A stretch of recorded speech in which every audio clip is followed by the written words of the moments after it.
Never was anything great achieved without danger. Never attempt to win by force what can be won by deception.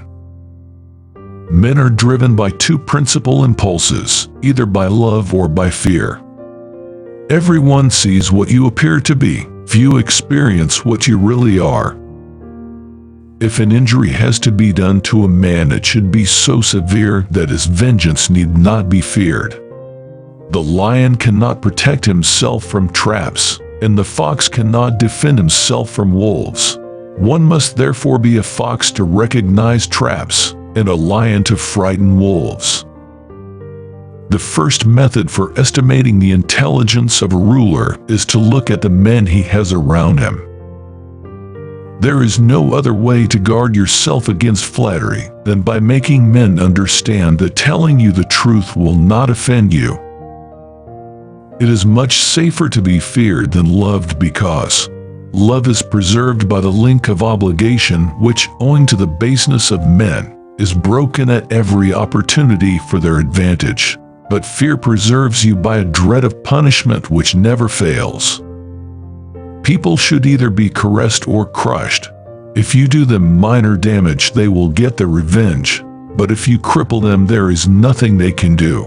If you need to injure someone, do it in such a way that you do not have to fear their vengeance. I'm not interested in preserving the status quo. I want to overthrow it. All courses of action are risky, so prudence is not in avoiding danger, it's impossible, but calculating risk and acting decisively. Make mistakes of ambition and not mistakes of sloth. Develop the strength to do bold things, not the strength to suffer.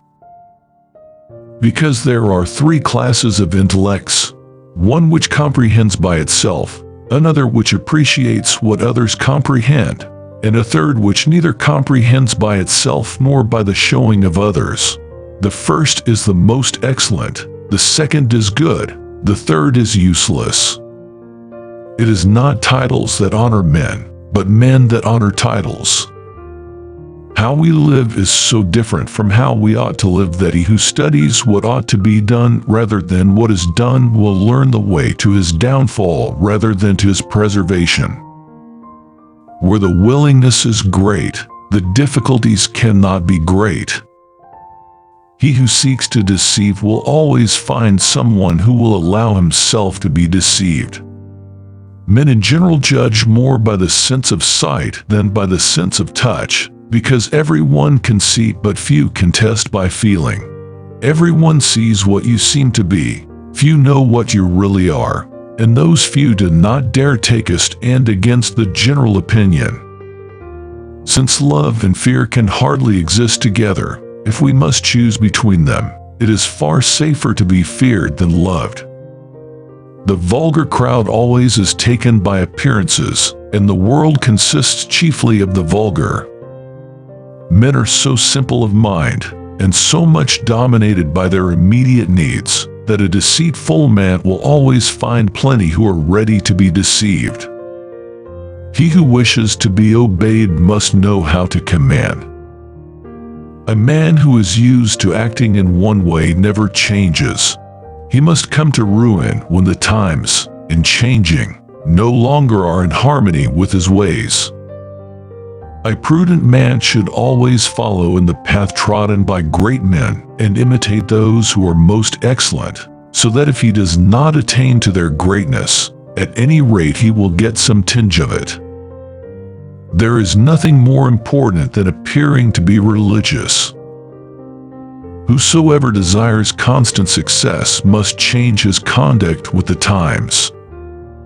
Any man who tries to be good all the time is bound to come to ruin among the great number who are not good. Hence a prince who wants to keep his authority must learn how not to be good, and use that knowledge, or refrain from using it, as necessity requires. Of mankind we may say in general they are fickle, hypocritical, and greedy of gain.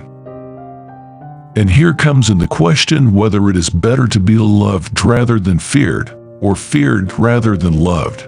It might perhaps be answered that we should wish to be both. But since love and fear can hardly exist together, if we must choose between them, it is far safer to be feared than loved.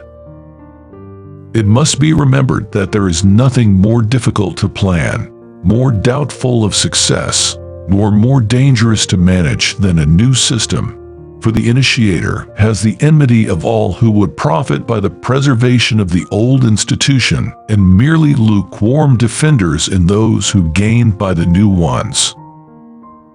Everyone sees what you appear to be, few really know what you are. Appear as you may wish to be.